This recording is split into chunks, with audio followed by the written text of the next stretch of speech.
Hey there guys, CMO73 here, bringing you a deck list for a Flute control list similar to what you saw on Wednesday. This list was actually designed by my fellow Team Ogre member Saito, and he has been working kind of on it a little bit, and I believe this was what kind of inspired David to play that Flute control list that he built, so this is kind of where I think the deck kind of needs to go, so some needed improvements from what you saw on Wednesday. So I wanted to share those with you guys, and definitely recommend giving this deck a shot. It's definitely got a little bit more options and defense and kind of answers than the other list that was played on Wednesday has. So let's just jump right in. So obviously, Flute is our ruler. Dragon Shrine Maiden, we use her primarily to be able to draw cards and then eventually unseal everything, specifically Blue Planet, so your whole deck has quick cast, and also for Kaguya, which we'll get to. And then we jump into the stones. So we run, it's blue, white, green, so we run some four deep woods, 4 light vapors, and then 2 stone of sorrow. So the 2 stone of sorrow help us again with color fixing, as well as being able to kind of scry, which works really well with Flute's ability to, you know, kind of draw a card. So you can look at the top 2, see which one you want, and then draw it immediately with Flute. It's really helpful.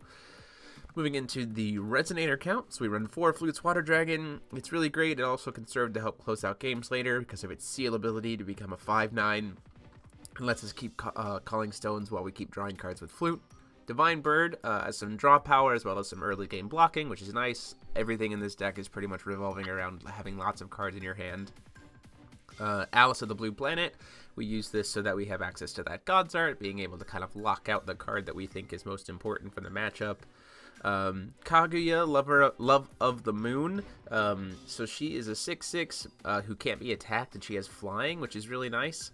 But with her seal effect, she'll also get even stronger. I think she becomes a 10/10 or at least an 8/8.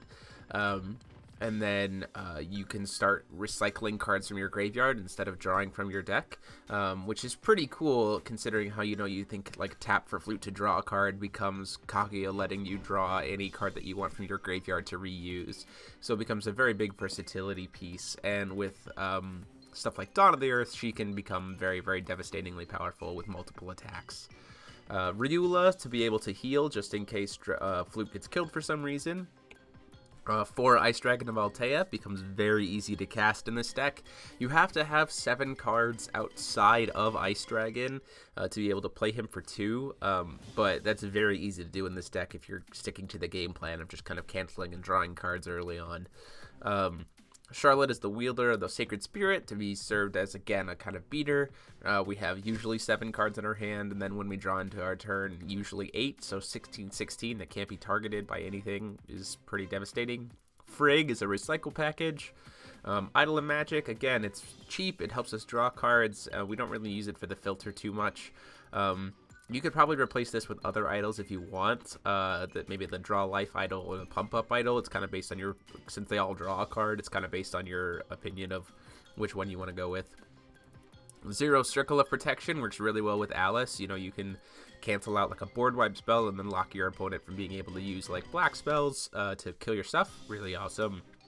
2 Blue Planet, draws a card and eventually gets you quick cast for everything. 2 Arrow Traps to help deal with that early game aggression, especially those things that Ice Dragon can't deal with, or that are too big to possibly trade with Ice Dragon, or Flyers. 2 Spinning Aqua Soul to be able to recycle all of these spells that we're using. 2 Truth of Time for draw power, excellent once you've got it unsealed. 1 drop, draw 2 cards. 1 Charlottes, you could probably get away with playing 2 Charlottes, you just have to find some place to put it. 3 Millennia Bond to cancel stuff. 3 Severing Winds as well to cancel things.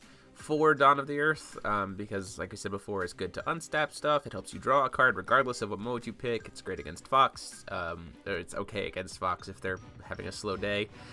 Gives your stuff barrier, lets your stuff untap, and becomes pretty devastating to suddenly have 28 damage coming at them from Ice Dragon, like swing in the air, untap it. So it's got the +2/+2 bonus. There's 14, swing in the air again, there's 28. This is kind of the way to close out the game really fast, as we use the untap effect. 2 Kaguya's Moonbeam Butterfly helps us grab the additions if we need them, and any Resonator we need. And then Farius Summon to be able to draw like Ice Dragon to our hand or Frigg to our hand if we need to. So there you guys have it. That is the list. Let me know what you guys think. Huge thanks to Saito for sharing the list, and to David for trying out his version of the list. I hope you guys enjoy it. Let me know if you guys check out the list and make any modifications. Love to see what you guys are doing with the stuff that we put up here on the channel. And until next time, this is DMO73 signing off.